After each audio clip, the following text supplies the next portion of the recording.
क्या बताऊं कि मर नहीं पाता जीते जी जब से मर गया हूं मैं हूं यासिर मलिक एडवोकेट और आप देख रहे हैं एस्केप फ्रॉम केज। तबाह हुआ हूं लेकिन सब जानता हूं, खामोश हूं लेकिन डरा हुआ हूं।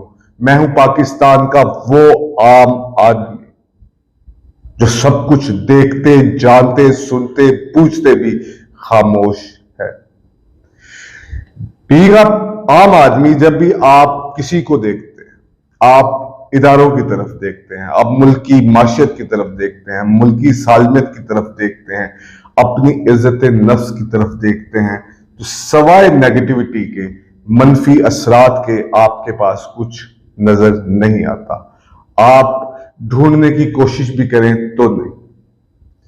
आप रोज इस सिस्टम की तबाहकारियां, आप रोज इस सिस्टम को तबाह होते हुए देखते हैं। और आज पाकिस्तान का ये निजाम एक गला सड़ा और बदबूदार लाश की तरह हमारे सामने पड़ा है और बहुत सारी गिद्दें उस मांस को नोच रही हैं। अब उन गिद्धों को आप एस्टैब्लिशमेंट कहें, रिवायती सियासतदान कहें, या जुडिशरी कहें, या कुछ भी कहें, लेकिन बीइंग अ पाकिस्तानी मुझे इन लोगों से एक खौफ है इस निजाम से। वो खौफ कैसा हो?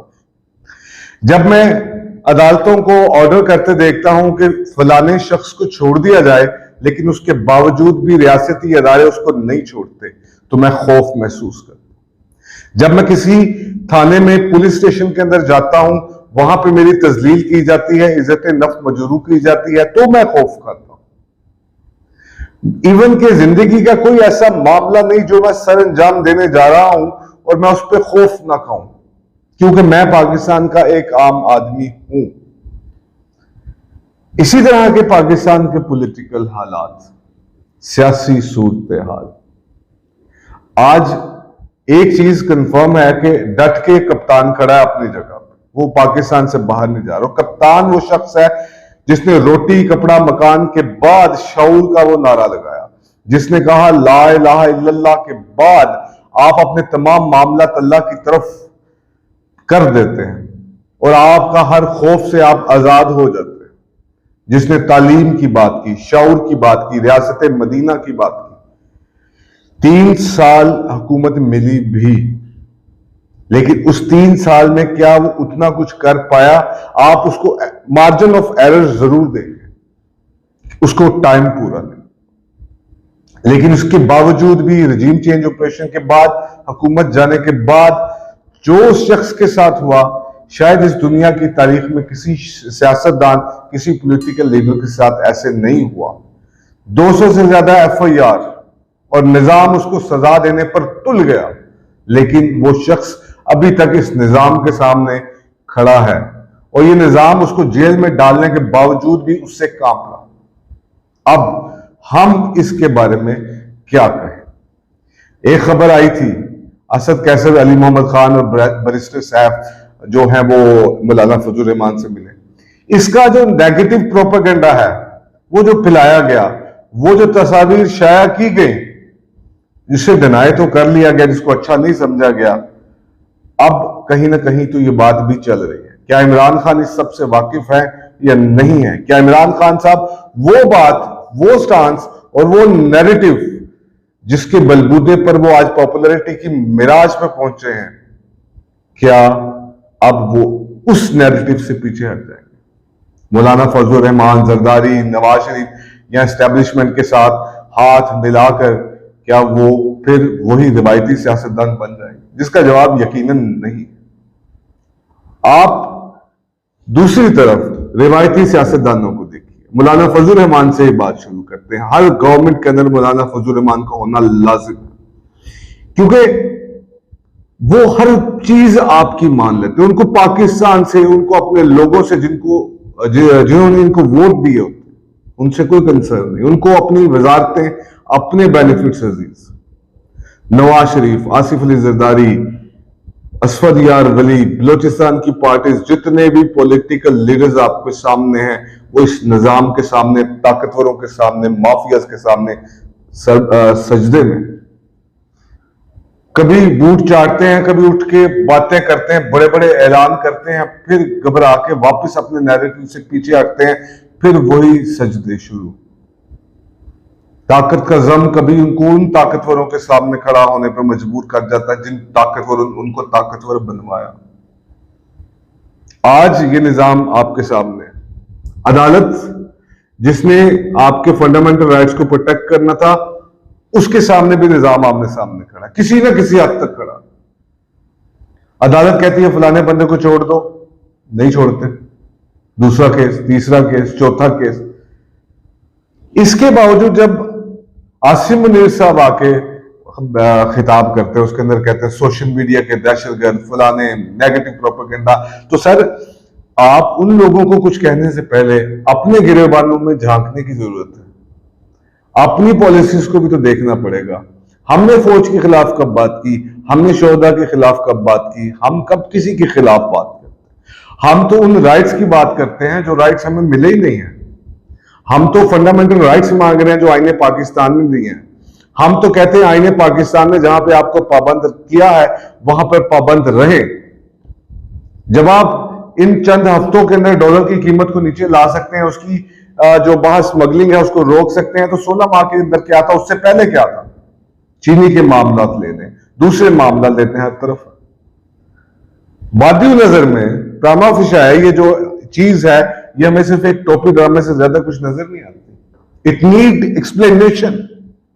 एक्सप्लेनेशन वो, क्योंकि आप भी मुसलमान हैं, आप सुना है कि आप हाफिज कुरान भी हैं। उस कुरान की रूह से कि हर बंदा इक्वल है, मोरालिटी में आप ऊपर होंगे, वो अल्लाह का और आपका मामला। लेकिन आपसे सवाल क्यों नहीं पूछा जा सकता? अगर हजरत उमर फारूक रज़ियल्लाहु अन्हु से सवाल पूछा जा सकता था तो आपसे क्यों नहीं पूछा जा सकता? आपसे या आपसे जो पहले वाले जर्नलिस्ट थे उनसे सवाल क्यों नहीं पूछा जा सकता? किसी जज से सवाल क्यों नहीं पूछा जा सकता? नवाज शरीफ से सवाल क्यों नहीं पूछा जा सकता? निजाम इंसाफ के ऊपर बात क्यों नहीं की जा सकती?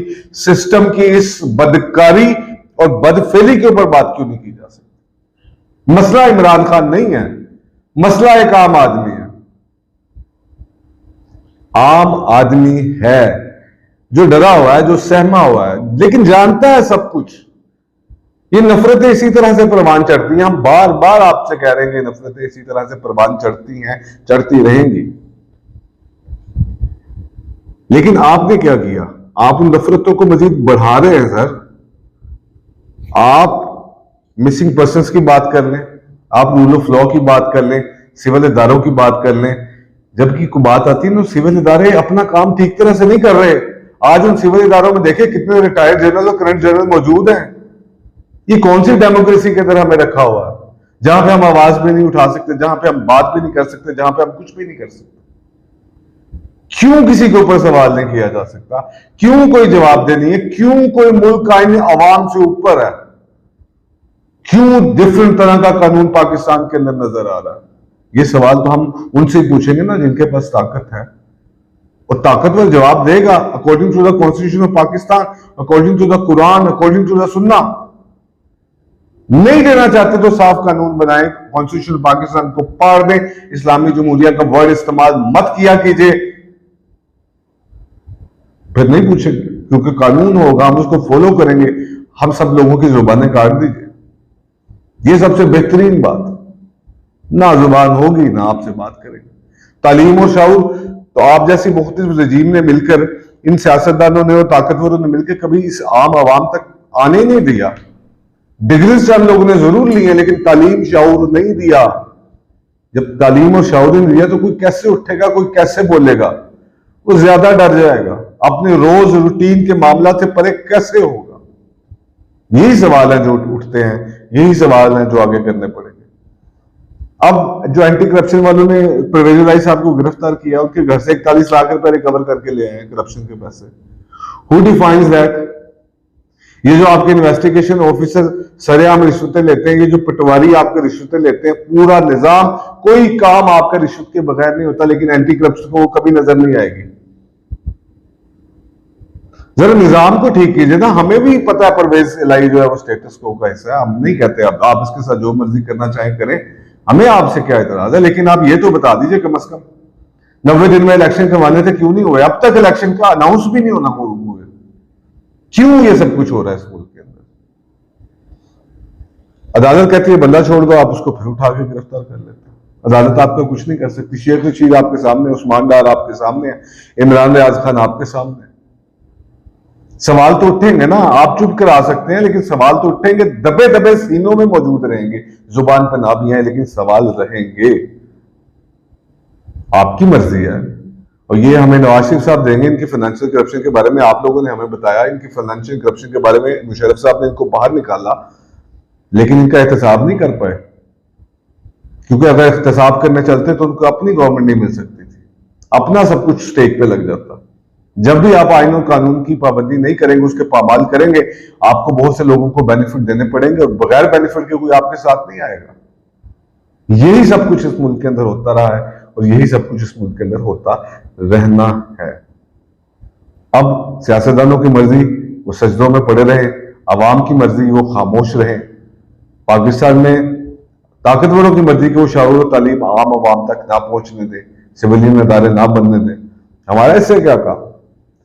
हम वो लोग हैं जो कम से कम इज्जत नफ्स के साथ जीना चाहते हैं, सर उठा के जीना चाहते हैं पूरी दुनिया के अंदर। हम ये चाहते हैं कि हमारा सर फख्र से बुलंद रहे।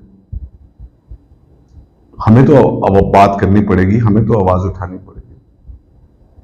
चले देख